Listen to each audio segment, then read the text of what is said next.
ධර්මයේ ප්‍රගුණ කරගත්ත කෙනාට ආනිසංස 4ක් ලැබෙනවා කියලා සෝතානුදත්ත සූත්‍රයේ සඳහන් කළා.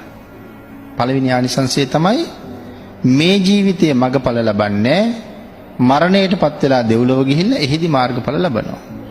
තනියමයි දහම්පද වැටහෙන්නේ. ඒක පළවෙනි ආනිසංසය. දෙවෙනි ආනිසංසය මේ ජීවිතේ මගඵල ලබන්නේ මරණයටපත් වෙලා දෙව්ලොව ගිහිල්ලා ඉපදෙනවා. අවුරුදු කෝටි ගණන් සැප විඳ විඳ ඉන්නවා. තනියම දහම්පද වැටහෙන්නේ නැහැ පළවෙනි එක්කිනා වාගේ. 이르දිමත් භික්ෂූන් වහන්සේලා දිව්‍ය ලෝකෙට ඇවිල්ලා ධර්ම දේශනා කරනවා. අපිට අපේ කාලෙන් එතකොට හොඳටම මතක් වෙන්නේ මහමුගලන් මහරහතන් වහන්සේ. ආන් එහෙම දෙවියන්ට බණ කියනකොට ඒ ධර්මය අහගෙන ඉන්නකොට ඒ දෙවියට මතක් වෙනවා මෙයයි පෙර මං ඉගෙන ගත්ත ධම. මෙයයි පෙර මං ප්‍රගුණ කරපු විනය. ආන් එහෙම වැටහිලා මාර්ගයක් ඵලයක් ලබනවා. ඒ දෙවෙනි ආනිසංසය.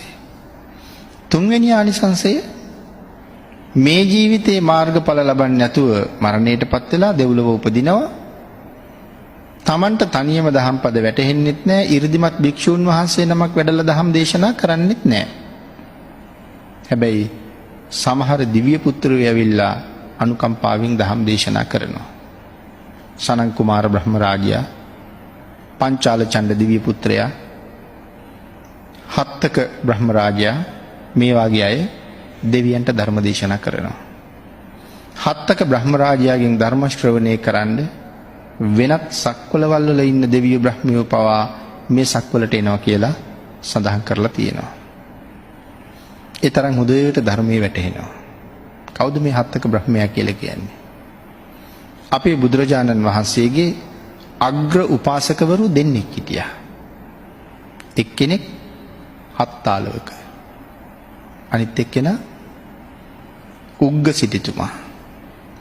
හත්තාලවක කුමාරයයි උග්ග සිටුතුමයි. හත්තාලවක කියලා කියන්නේ අලව් යක්ෂයාට බිලි වෙච්ච කුමාරයා. නම ආලවක කුමාරයා. අතින් අතට ගියානේ. රාජපුරුෂයන්ගේ අතින් යක්ෂයාගේ අතට ගියා. යක්ෂයාගේ අතින් බුදුරජාණන් වහන්සේගේ අතට ගියා. නැවත භාග්‍යතුන් වහන්සේගේ අතින් ආපහු රාජකුමාරයන්ට බාර දුන්න පුංචිනේ කුමාරයා. මේ කුමාරයා දැන් අයිති මට. මෙයා අරගෙන ගිහිල්ලා ලොකු මහත් කරලා මටම ගෙනල්ලා දෙන්න. දැන් අතින් අතට ගියපු නිසා ආලවක හත්තාලවක වුණා. ආන්ගේ හත්තාලවක කුමාරයා මහා කල්ප ලක්ෂයක් පෙරම් පුරලා හිටියේ ලෞතර බුදු කෙනෙකුගේ අග්‍ර උපාසක වෙන්න. ආන් එහෙම කටයුතු කරලා මේ ජීවිතෙන් අනාගාමි වෙලා දැනට සුද්ධාවාසයේ ඉපදිලා ඉන්න කෙනෙක්. හත්තක බ්‍රහ්ම රාජයා කියලා කියන්නේ උන්වහන්සේටයි. ආන් එවන් ශ්‍රේෂ්ඨ උතුමන් වහන්සේලා දෙවියන්ට බණ කියනකොට මෙහෙදි හොඳට ධර්මයේ ප්‍රගුණ කරලා දිව්‍ය ලෝකෙ ගියපු අයට මතක් වෙනවා මේ ඒ පෙර මං ඉගෙනගත්ත ධර්මයයි කියලා. ඒ මතක් වෙනවත් එක්කම මාර්ගඵල ලබනවා. හතරවෙනි ආනිසංසය. මෙහෙන් ධර්මයේ ප්‍රගුණ කරලා මාර්ගඵල නොලබා මරණයෙන් පස්සේ දිව්‍ය ලෝකෙ ඉපදෙනවා. තනියම දහම්පද වැටහෙන්නේ නැහැ. 이르දිමත් භික්ෂුවක් දහම් දෙසන්නේ නැහැ. දිව්‍ය පුත්‍රයෝ ඇවිල්ලා බණ කියන්නෙත් නැහැ. නමුත් tamun එක පෙර ධර්මයේ ප්‍රගුණ කරපු තවත් දෙවියෙක් එහි ඉඳලා මුණ ගැහෙනවා. ආන්ගේ දෙවියන්ගෙන් කෙනෙක් ඇවිල්ලා මේ දෙවියට කතා කරලා අහනවා මතකද නිදුකාණෙනි? ඔබට මතකද නිදුකාණෙනි? පෙර ඔබත් මමත් ප්‍රගුණ කරපු බ්‍රහ්මචර්යාවක් තිබුණා. පෙර ඔබත් මමත් ප්‍රගුණ කරපු ධර්මයක් තිබුණා. මතකද කියලා අහනවා. ආන් එහෙම අහනකොට වැටහෙන්න පටන් ගන්නවා.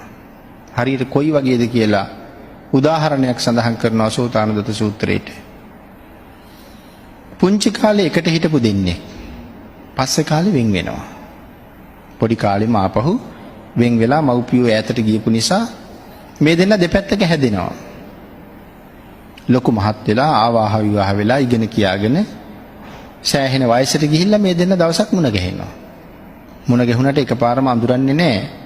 නමුත් පුංචි මතකයක් තියෙනවා මන් නිකන් දැකලා පුරුදුයි වාගේ. කොහොම හරි එක්කෙනෙක් ගිහිල්ලා කතා කරනවා ඔබ අහවලාද? අහවල් ගමේද? තොරතුරු අහලා බලහම ඔව්. ඒතකොට කියනවා ඇයි මම මතක නැද්ද? මම අහවලා. මතකද අපි ඉස්කෝලේ ගියපු හැටි? මතකද අපි වැලිබත් කියපු හැටි. ආන් එහෙම ඒ දෙන්නගේ කරුණු කාරණා සාකච්ඡා කරනකොට අනික් කෙනාටත් මතක් වෙනවා ඔව් මතකයි ඔබද ඒ මගේ පුංචි මිත්‍රයා එදා.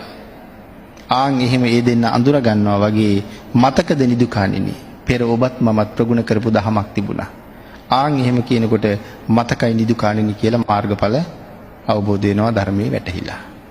මේ තමයි ධර්මයේ මේ ජීවිතෙන් හොඳට ප්‍රගුණ කරගත්තාම ලැබෙන විශේෂිත වූ ආනිසංස